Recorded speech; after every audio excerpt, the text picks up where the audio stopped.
Your Name est un film d'animation japonais réalisé par Makoto Shinkai, sorti le 26 août 2016 au Japon. Donc qui c'est Makoto Shinkai? C'est un réalisateur de films d'animation japonais. Il est aussi graphiste de jeux vidéo et doubleur pour ses films. Il n'a pas créé beaucoup d'œuvres cinématographiques avant Your Name. On peut citer La Tour des Nuages qui est assez connue, ou encore 5 cm par seconde, mais ça c'est vraiment pour ceux qui se connaissent vraiment ou qui est fan de Makoto. Donc voilà, c'est un grand réalisateur japonais.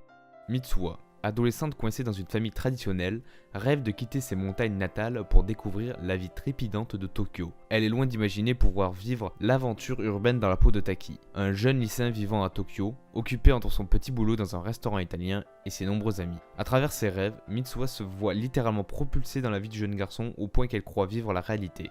Tout bascule lorsqu'elle réalise que Taki rêve également d'une vie dans les montagnes, entourée d'une famille traditionnelle.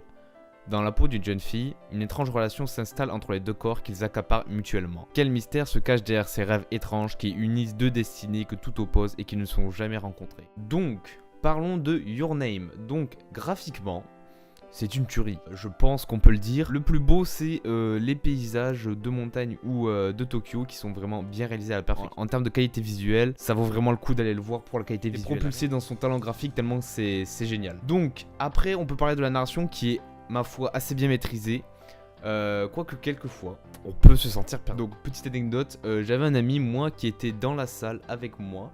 Et lui il avait pas compris grand chose. Donc voilà, ça manque un peu de cohérence je trouve. Parce que moi aussi, même moi tu vois, j'ai dû un peu réfléchir pour voir où était la cohérence. Il y en a pas tellement. Parce que en fait, le mec qui va dans le corps de la femme et la femme qui va dans le corps du mec, c'est bien, mais pas quand on apprend que en fait le mec il apprend que la meuf est morte il y a 3 ans. Et donc tout ce qu'il a fait, c'était impossible. Il a pas pu aller dans le corps de la jeune femme si la femme était morte en question. Et après, on apprend, je sais pas comment il l'a fait, mais il a réussi. Mais en gros, il a sauvé la meuf en remontant dans le temps. Bon voilà, c'est un peu le bordel. À la fin, tu te dis, ah ok, ça passe. Enfin, dans le film, tu vois, tu te dis, ok, c'est pas trop cohérent, mais on y va, on se plonge dedans et ça passe. Donc voilà, en termes de cohérence, tu te dis, genre, nous, quand on est sorti de la salle, c'était... Mais il s'est pas un peu perdu dans les feuilles, l'auteur? Parce que là, bon, bien sûr, il s'est pas perdu, mais voilà. En termes de cohérence, il aurait pu faire un peu plus pour pas se sentir perdu, quoi. Parce que voilà, si t'emmènes pas avec toi un mec qui n'est pas du tout habitué au manga, qui n'est pas du tout habitué aux films d'animation de manga, enfin de films d'animation japonais, et il va se perdre. Il y a beaucoup d'émotions, beaucoup d'humour, voilà, qui correspondra à tout âge. Bon, l'humour est plus entre Taki et Mitsuha, donc voilà. Ils veulent savoir qui ils sont, et en faisant ça, ils font quelques blagues. Je ne rigole pas forcément, mais c'est pas mal d'avoir un peu d'humour dans un film qui est normalement basé sur de la tristesse, enfin de l'émotion, de la tristesse. Voilà, ce genre de choses.